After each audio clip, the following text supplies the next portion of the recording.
Night, darkness, mystery. The color black can mean anything you want it to mean. It can be the color to wear when you don't know what to wear, the color that matches with everything, a safe choice. But it's also the color of femme fatales, alternative subcultures, fashion editors, and Parisian socialites. And it could also mean something effortlessly magnetic. You don't want to be a golden retriever, you want to be a black cat. It's the darkest hue that absorbs all light. And yet the color black has spent thousands of years attracting attention. It was worn by royals, widows, supermodels. Careers have been launched by little black dresses. But how did that happen? How did a color associated with mourning become fashion's most reliable staple? If you've been around this channel for a while, you might have heard me talk about this before. I'm relaunching a new and improved color analysis series. Some things may be familiar, but a lot will be brand new. We're going to look into the history and evolution of the color black in fashion and pop culture. So now, let's get started. Black was one of the first colors ever to be used in art. Early artists were drawing with charcoal, so the world of art all started with black. As civilizations developed, this color took on powerful meanings. In ancient Egypt, black was one of the most favored colors. The rich black soil left behind the Nile River made agriculture possible, so this color became a symbol of fertility and life. Even the god Anubis, guardian of cemeteries and guide of the dead, was often depicted as a black canine. In ancient Greece, black carried darker associations. It symbolized the underworld, where the river Acheron was said to flow with dark waters. And the tradition of wearing black for mourning started with ancient Romans. What was the opposite of a standard white toga? A black one.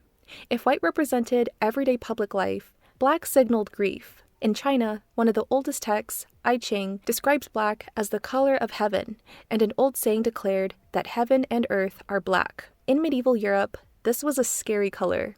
It was associated with fear, superstition, and the unknown. It was the color of witches and dark magic. Even black cats started to be a symbol of bad luck. In 1233, Pope Gregory IV issued a document that black cats are the servants of Satan. Its PR didn't help with a phenomenon called the Black Plague, but Norse mythology had one of the first famous women in black, with the goddess of the night, Nott. Do not fear the darkness. She provides rest and dreams. Around the 1360s, advances in dye technology made the color black prestigious. Muted browns and grays could now become a vibrant jet black. It was one of the most expensive colors to make. Under Emperor Charles V and King Philip II of Spain, yes, the Habsburgs, black became the signature of court fashion. Philip was tired of the loud, extravagant colors of Renaissance nobility and leaned toward something more dignified and tied to Catholic devotion. Its chic simplicity influenced this color to be one of the most popular hues in 17th century Netherlands. The Protestant Reformation reinforced this shift even further, especially for the newly rich merchant classes. They could demonstrate their wealth while also symbolizing sobriety and modesty, but at least as important was the fact that it was fashionable. When Queen Victoria's husband, Prince Albert, died in 1861, she entered a period of mourning that lasted the rest of her life. When she did make a rare public appearance, she was always dressed in black, to where she'd be known as the Widow of Windsor. Traditionally, widows were expected to mourn roughly for 2 years, but Victoria helped cement a much larger visual language of grief. For some women, black mourning dress became permanent, and this tradition spread into the United States. The American painting Whistler's Mother defined the image of the widow in black. But for this being a color associated with modesty and restraint, it started becoming a shade of fashion. Charles Frederick Worth, often called the father of haute couture, redefined black through luxury materials. This wasn't only made through vivid dyes, but with silks, velvets, and laces to give it depth. Though black as a fashion statement was more seen as a French look, and it was appearing more frequently in the art world. When painter Pierre-Auguste Renoir was told black wasn't a color, he responded, "What makes you think that? Black is the queen of colors." One of the first iconic paintings of the 19th century was unveiled in Paris, the portrait of Madame X by John Singer Sargent in 1884. This caused a stir in the Parisian social scene. But why? This painting depicts Virginie Gautreau. She was a New Orleans socialite who moved to Paris after marrying a wealthy man 3 times her age. Newspapers followed her fashion choices and beauty routines, where her blush contained lead. Sargent offered to paint her for no commission. The result was her in a strappy black dress, with one strap falling off her shoulder. Gautreau liked the painting, and even got her mother's approval. She believed the painting would elevate her daughter's social standing. But when the public saw it, they were appalled. One critic noted that during its exhibition, you could hear every curse word in the French language. The women either reacted with, "Ah, there's the beauty," or, "Oh, how horrible." The painting was seen as too vulgar. Her lack of jewelry and gloves made her appear bare. Some even felt she looked sick. They just went at her. It was caricatured in La Vie Parisienne, where the falling strap caused a nude painting. The reason this painting was so controversial was because it depicted someone that the Parisian social scene knew. What on earth was a scandalous, promiscuous, adulterous socialite doing on the walls of the Paris salon? The backlash was so severe, Gautreau withdrew from social appearances, and Sargent left Paris for London. But Gautreau would have the last laugh, because this painting would be iconic and highly referenced. The color black in fashion reached a new level in the 1920s. This was the era of the little black dress. Coco Chanel popularized the style, but she didn't innovate it. She introduced a Parisian style to an American audience. She deliberately chose the color black for how attention-getting it is. Black wipes out everything else around, and this look was quickly embraced by the era's biggest trendsetters, flappers. Flapper culture was built on rebellion, being innovative, not being like the previous generations. Mom and Grandma were black for mourning, the flappers wore it for fashion. The little black dress felt fresh in its simplicity. It was elegant without being overtly decorative. Vogue described the style as a uniform for all women of taste. Another black outfit that was immensely popular were tuxedos. It was a piece of trademark formal wear. Fred Astaire and Cary Grant helped define its image. Suave, sophisticated, and unmistakably masculine. And Marlene Dietrich wore one in Morocco. Women in tuxedos weren't entirely new. In the silent film The Danger Girl, a woman disguises herself as a man to make sure her man isn't creeping. Gladys Bentley was famous in the 1920s New York jazz circuit for her strong contralto voice and trademark tuxedos. In 1930s Morocco, Dietrich plays a nightclub singer.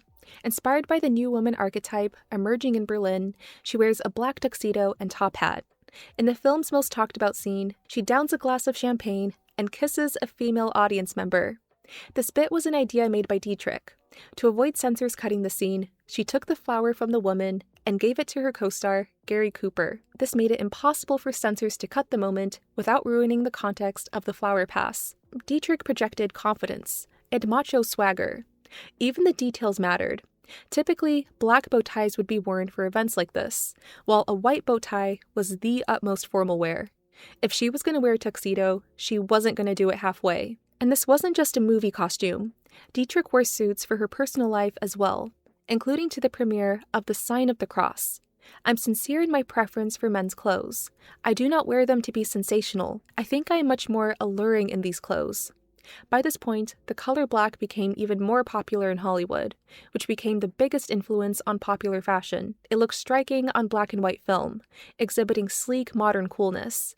Bette Davis wore the style, Jean Harlow, Betty Boop. The 1940s launched the trope of the femme fatale, and what was her favorite thing to wear? A black evening dress. Black is associated with secrecy, temptation, and intrigue. It could make someone appear elegant and threatening at the same time. One of the most famous examples was Gilda in 1946. In an attempt to taunt her ex-lover, she performs Blame It on Mame in a strapless dress, paired with opera gloves that she would slowly take off. She mentioned something about zippers, but we know this dress had to be sewn on. The designer Jean-Louis took inspiration from the aforementioned Portrait of Madame X, but this dress had to survive movement. He also made an intentional harness so that no matter how she moved, the dress would not fall down. At this time, this was like defying the laws of physics. The secret to a strapless dress was molded plastic. The scene influenced the popularity of the strapless look. Post-war America was an era of relaxation, so showing more felt liberating. This era had a focus on conformity, specifically the pastel color type. The color black was still in fashion, but in some contexts, it started being a hue of rebellion. For one, black leather jackets became a symbol of anti-establishment attitudes. Movies like The Wild One and Rebel Without a Cause showed the style as a symbol of youthful defiance. They were banned from many high schools, which made the style even more intriguing. And then there were the beatniks. You did not want to be called a beatnik in the 1950s. It was considered an insult, but people, even in the most cookie-cutter suburbs, knew of them. They were the poetic rebels of the Beat generation, donned in berets, turtlenecks, and pants, all in black, with an air of intellectual superiority. A part of this style was inspired by Bohemian singer and actress Juliet Greco. For the Beat generation, black was a rejection of consumer-driven conformity. The style was serious and showed artistic integrity. Plus, black wouldn't be too distracting when they performed their poetry. And of course, the subculture was bound to lose its edge once the Beat poets became a pop culture caricature. But if black was becoming associated with rebellion in America, it was the height of fashion in Europe. To American audiences, these films felt different in the best way. There weren't any restrictive haze codes. These films were relaxed, less focused on visual perfection. That's what made them so dreamy. One of the biggest films of the style was La Dolce Vita. A tabloid journalist investigates Rome's high society and becomes captivated by a movie star because she's just so whimsical. She glides through scenes in a flowing black dress with a nearly mythic confidence. And then there's the movie's signature scene. She leads the journalist into the Trevi Fountain. Surrounded by statues of gods and mythological figures, she appears like one of them herself. What was meant to be a freeing moment was just another facet of a superficial world, because her boyfriend shows up. The theme of this movie is predominantly cafe society, the diverse and glittery world rebuilt upon the ruins and poverty. This free-spirited, glamorous woman, in her long but revealing dress, both represented the liberation and shallow glamour of the good life. And a similar theme was in Breakfast at Tiffany's. So if we're on the topic of the little black dress, we could say that Audrey Hepburn pretty much owns this term. It's more than a dress, that's an Audrey Hepburn movie. You've seen this look before. So many girls on Halloween have done it. It's firmly cemented in pop culture. It's like Marilyn Monroe's white dress, or Judy Garland's blue gingham look. This outfit is unforgettable. A slim black dress, long gloves, oversized pearls, and dark shades. She just went on a night out, and this is her looking disheveled. The outfit was designed by Givenchy, who frequently collaborated with Hepburn, while Edith had redesigned the slit to be more modest and easy to walk with. You know how the poster has a much higher slit? It was going to be more like this. She looks glamorous and trendy, with her outfit being a thematic shorthand for her lifestyle. She doesn't have a real job, and yet has access to certain luxuries. She moves through New York society effortlessly, always appearing one step ahead of everyone else. The image of the little black dress can be divided in two eras, before Breakfast at Tiffany's and after Breakfast at Tiffany's. The popular 1950s silhouette of full skirts got remodeled to a slim-fitting, column-like fit. This moment cemented the idea that a little black dress had to be in any woman's closet. I've done a video where I looked into all of Hepburn's outfits in this film, so you can check that out. The color black started meaning something different in the mod 60s. Not just something modern, but hipper. For instance, Yves Saint Laurent created Le Smoking in 1966, branded as the first tuxedo for women. Not sure if that's true, but this was right before women would regularly wear pants. What Audrey Hepburn was to Givenchy, Catherine Deneuve was to Saint Laurent, and their most famous collaboration was in Belle de Jour. A housewife spends her days secretly working as an escort, and yes, a bunch of guys wrote this film. The tone of the fashion was bourgeoisie elegance, but all to mask forbidden desire. Near the end of the film, she wears a black dress with a white Peter Pan collar and matching cuffs. The design evokes everything from a school uniform to a nun's habit. Catherine Deneuve wanted the dress to be a miniskirt, but Saint Laurent argued that a knee-length hem would work better for the film and would allow it to have a timeless quality. And it kind of needed to be covered up.